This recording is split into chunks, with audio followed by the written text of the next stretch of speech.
Bonjour à tous, j'espère que vous allez tous très bien. Alors moi je tourne cette vidéo avant les vacances et avant la fin de l'année, mais je pense que je vous la posterai en début d'année, donc je vous souhaite à tous une belle année, surtout la santé et tous mes meilleurs vœux. J'espère que l'année 2025 sera une bonne année pour vous. Donc voilà.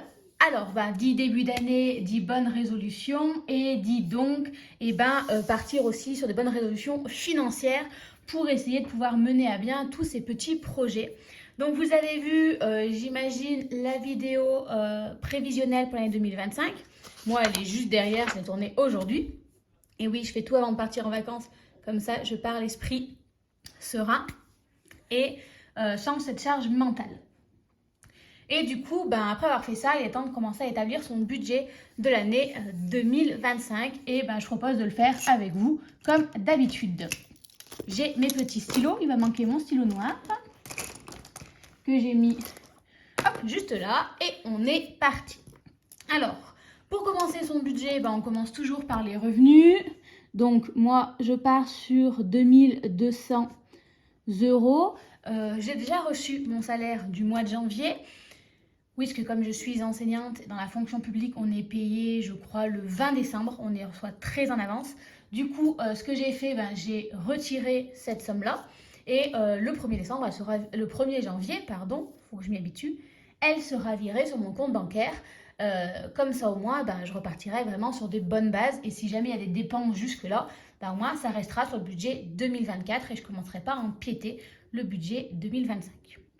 Donc voilà, donc un revenu de 2200 euros.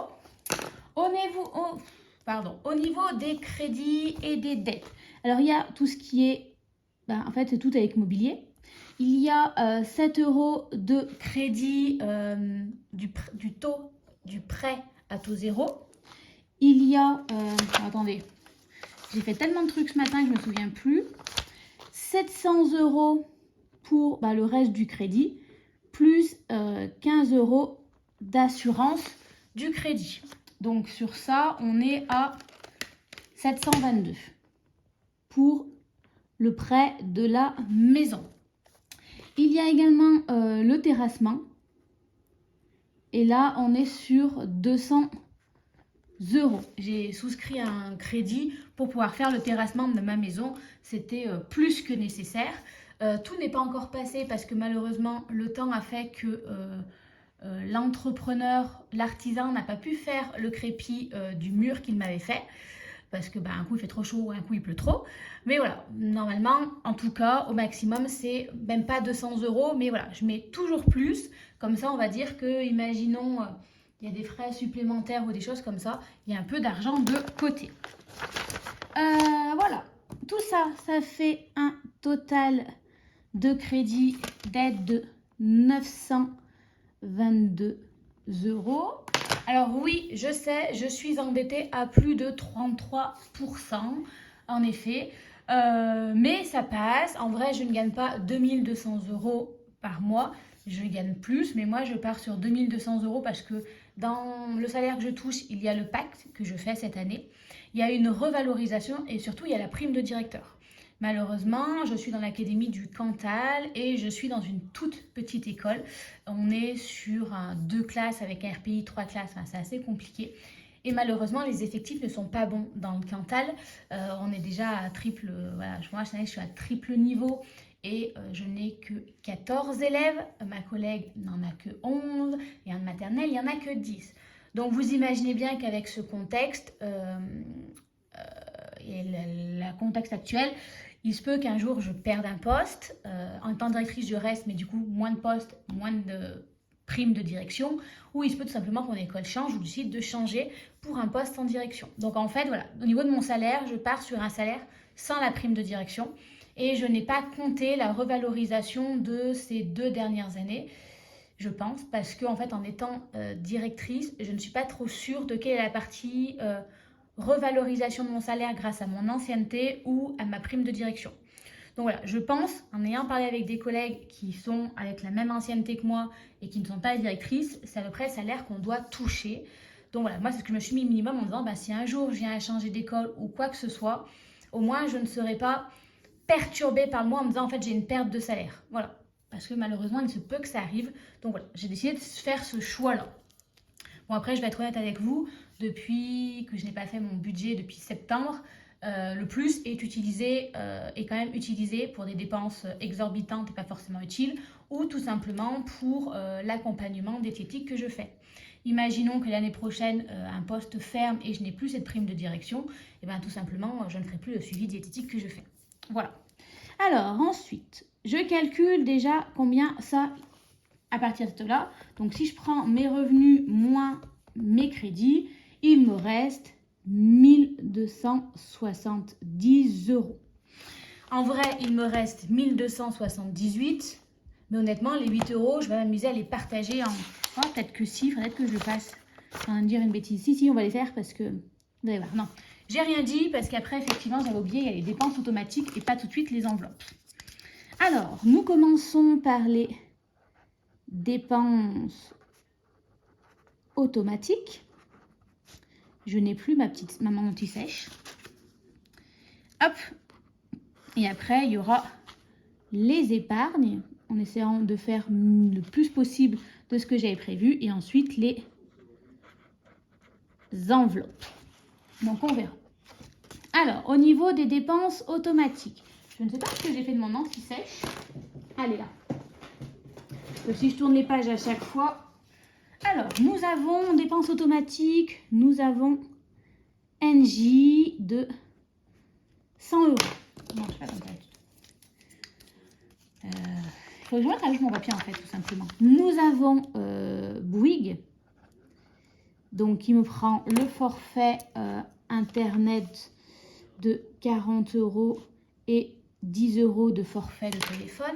En février, j'arrive au bout et je vais voir pour passer à autre chose au niveau du forfait Internet. Voilà. Pas téléphone parce que je pense que j'ai trouvé la meilleure offre, mais au niveau du Internet. Ensuite, au niveau des assurances. Donc, nous avons 32 euros d'assurance de la maison. 20 euros, je crois que c'est la prévoyance. Imaginons, je sois en arrêt pour burn-out. Au niveau de la mutuelle ou quelque chose comme ça, je crois que nous avons 3 mois de salaire plein et qu'après, en fait, non plus, ce qui est normal. Et du coup, en fait, cette prévoyance vient compléter mes revenus pour que je touche mon salaire normal. Alors, non, pas tout à fait normal, puisque quand j'ai souscrit, c'est quand j'ai débuté, mes revenus étaient de 1700 euros. Et justement, je suis en train d'analyser que peut-être j'appellerai ma banquière l'année prochaine pour voir. Parce que, bon, alors certes, j'irai peut-être pas travailler, mais bon, 510 euros de différence par mois, ça peut être important, surtout avec les crédits. En fait, une fois que j'aurai plus de terrassement, ça ne me gênera pas, mais là, disons que, voilà. Après, je ne serais pas prévu d'être en burn-out et en arrêt tout de suite. Mais on ne sait jamais. Ça, 11 euros, c'est d'accident de la vie. Et j'ai une assurance de 50... J'ai une mutuelle, pardon. Alors, on va compter de 55 euros pour être prévoyant. Et j'ai également souscrit à une prévoyance santé, c'est-à-dire qu'il va venir compléter tout ce qui est les ostéopathes, les suivis diététiques, les choses comme ceci. Ensuite, pour la banque, je vais l'augmenter également puisque j'ai pris l'option de la carte virtuelle pour me protéger avec toutes les arnaques que je vois, donc pour ne plus rentrer ma carte bancaire dans les sites. Donc, je crois que ça fait du 6 euros par mois. Donc, on va partir sur 15 euros et on verra. Ensuite, nous avons la voiture. Donc, c'est l'assurance de la voiture. Donc, c'est 65 euros par mois. Et là, c'est en virement puisqu'en fait, je le paye une fois dans l'année. Au mois de janvier, je vais payer grâce à l'argent que j'ai mis de côté toute l'année. Voilà. Donc, hop là. Au niveau de la salle de sport, nous sommes toujours à 42 euros. Vérissure, nous sommes à 65 euros. Hop là. Les impôts. On va partir sur 35 euros. Ouais, on va partir sur 35 euros. J'ai pas eu de papier pour me dire combien j'avais payé pour l'année prochaine. Ouais, on va partir sur 35 euros. Ensuite, nous avons Canal+.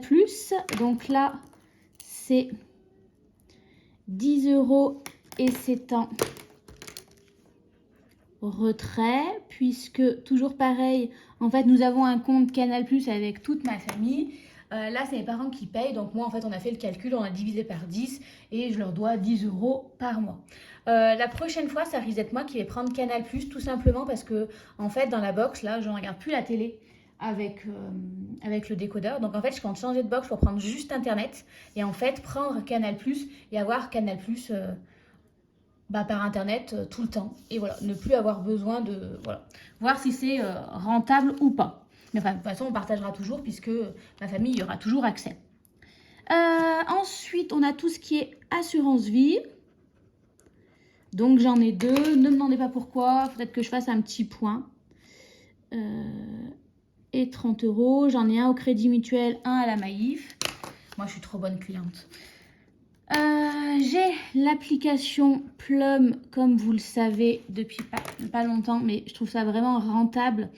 Et là, je mets de l'argent pour mes vacances. Donc voilà. Et je crois que c'est tout. Et ce n'est pas encore les ongles. Je ne sais pas. Ah oui, si, j'ai oublié quelque chose qui va reprendre au mois de janvier. Mon rendez-vous chez la psy, qui est là aussi en retrait. Hop là. Les impôts, j'ai mis. Ça, c'est plus. La psy, c'est fait. Hop. Et on est tout bon de ce côté-là. Bon, bah, c'est cool. J'ai rien oublié. On est parti pour faire le total de mes dépenses automatiques. Alors, pareil, à 100 €, j'ai arrondi. Mais bon, janvier dit peut-être une nouvelle régulation et quelque chose de mise à jour. Donc, voilà, on ne change pas ça. Alors, 150 plus 52 plus 11 plus 55 plus 15 plus 15 plus 65 plus 42 plus 65 plus 35 plus 10 plus 60 plus 62. Ah, parce que là, je me rends compte que j'ai mis une petite bêtise. C'est 2,99 €. Donc, ça fait... Donc, on a un total de 638 €. Donc, il va me rester pour mes enveloppes et tout. Regardons. Donc, on avait 2078... Non, pardon. 1178. Auquel je n'y retirer les 638 € de dépenses automatiques. Il va me rester 640 €. Hop là. Alors, au niveau des enveloppes, essence, le mois de janvier. Alors là, il va falloir que je fasse le plein. Je pense qu'il va falloir... J'ai quand même pas mal navigué. On va partir sur... Je vais partir sur 150 €. En fait, j'ai envie de me dire, je vais faire un plein maintenant, même si je navigue pendant les vacances.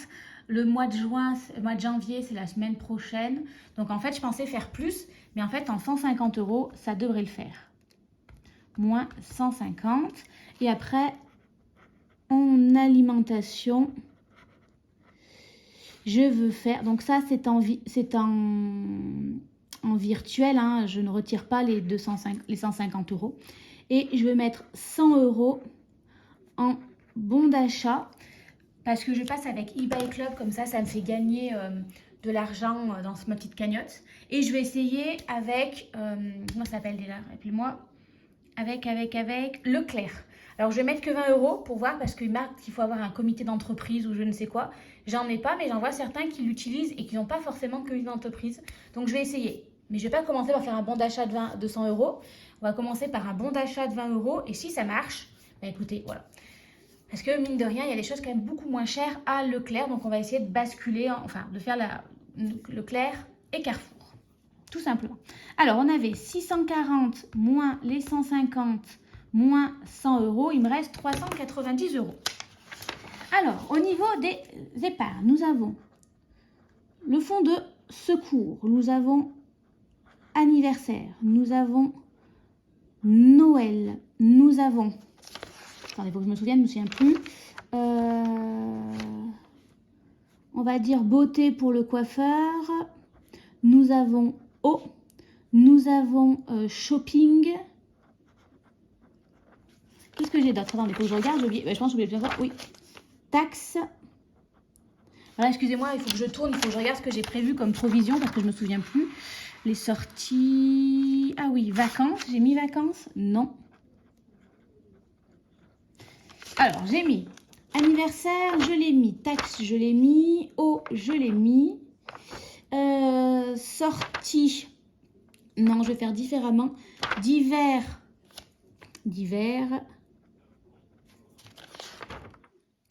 Noël, je l'ai mis. Oui. Vacances, je l'ai mis. Coiffeur, c'est beauté. Shopping, je l'ai mis. Et eau, je l'ai mis. Ok. Alors là, il va falloir essayer de mettre fonds de secours. Alors attendez. Fonds de secours et d'hiver. On va mettre 20 € ici et 10 € ici. Ça fait moins 30. Anniversaire, je suis censée mettre 50 € par mois.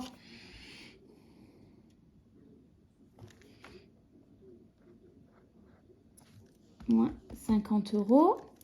Noël, on va mettre que 10 € ce mois-ci. Moins 10. Oh, oh, oh, oh, oh. On va mettre 10 €. Vous voyez, je suis déjà en train de trafiquer pour... En fait, il faut que je fasse différemment. Là, 640 moins 150 moins 100.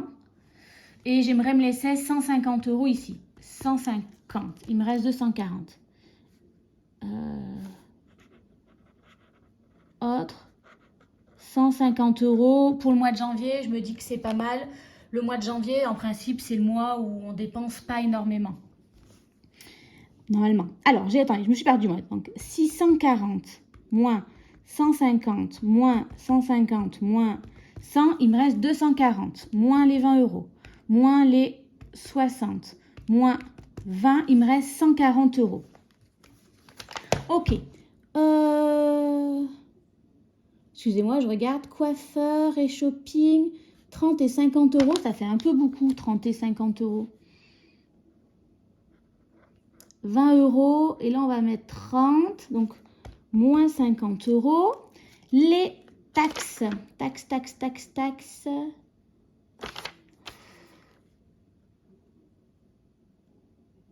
On va mettre 30 € et 30 €.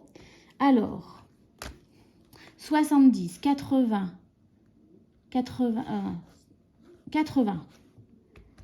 plus 40. Plus 50, plus 40, ça fait 210.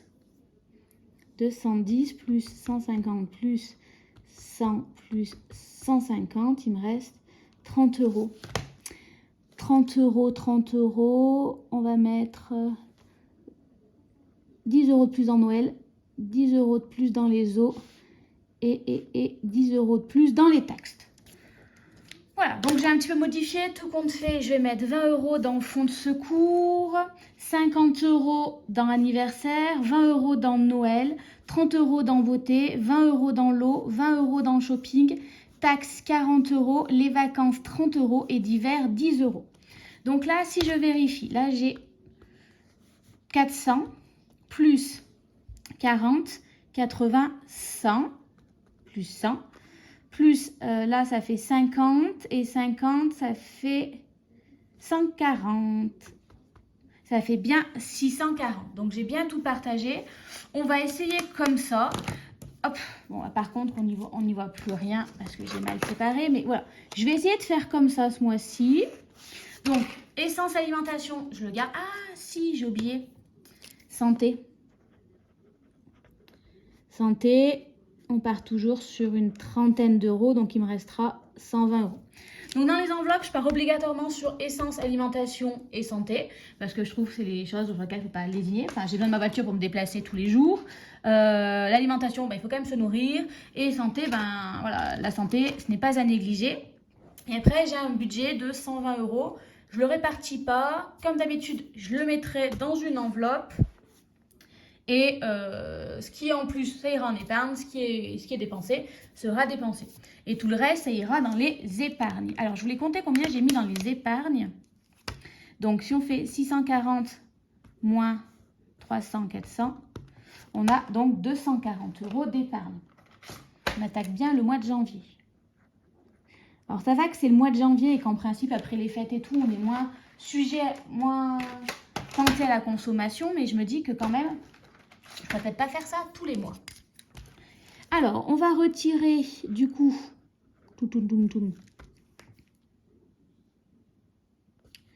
150 plus les 240 ici. On va retirer les 10 € de Canal+ à donner, plus les 60 €. Donc, il me faudra 460 € de liquidité. Donc, cette fois-ci, je ne vais pas en fait les retirer. Je vais utiliser mon challenge de 5 et mon challenge de 10 €. Donc, normalement, j'ai les 460 €, j'espère. Si j'ai ces 460 €, en fait, je vais utiliser donc au total mes 400. Alors, je suis en train de ranger en même temps. Marine ne peut pas faire deux choses en même temps. Parce que plus. Alors, j'étais en train de dire que normalement, je devrais retirer 460 €. Mais je vais utiliser mon challenge de 5 et de 10 €. Donc, je vais utiliser les 460 € de challenge et tout. Et en fait, ces 460 € que j'aurais dû retirer, je vais venir les placer dans mes épargnes pour leur donner un petit coup de boost. Je pense que ça sera en priorité Noël, anniversaire, Noël, taxes, vacances. 100 € dans chaque et après les 60 €, je répartirai à droite et à gauche. Comme ça donnera un petit coup de pouce et je me dirais, si Noël, les taxes, le mois prochain, je ne peux pas mettre 50 €, c'est pas grave, je viens de mettre 100 € là d'un seul coup. En gros, 100 €, ça fait 2 mois. Donc le mois prochain, si je mets que 20 €, c'est pas grave. Voilà. Et j'espère en plus, comme je prendrai le billet de 5 et 10, réussir à faire pas mal d'économies. Donc on verra, on va essayer de jongler comme ceci. Donc voilà pour ça. Donc le mois de janvier est opérationnel. On va ainsi pouvoir partir sereinement en vacances. Et quand je reviendrai, en fait, j'aurai juste à me laisser guider par mon budget qui est déjà fait que plutôt d'attendre et à revenir et être avoir ça en plus à gérer. Et du coup, un peu dans la panique, utiliser la carte bancaire. Voilà. J'aime anticiper pour qu'au moment où le moment se produit, ça soit calé, ça soit organisé et que je n'ai plus cette charge mentale à m'occuper. Donc voilà pour mon petit mois de janvier. J'espère que vous êtes prêts pour cette nouvelle année 2025 et on se dit à très vite pour de nouvelles vidéos. Allez, bye bye et belle année!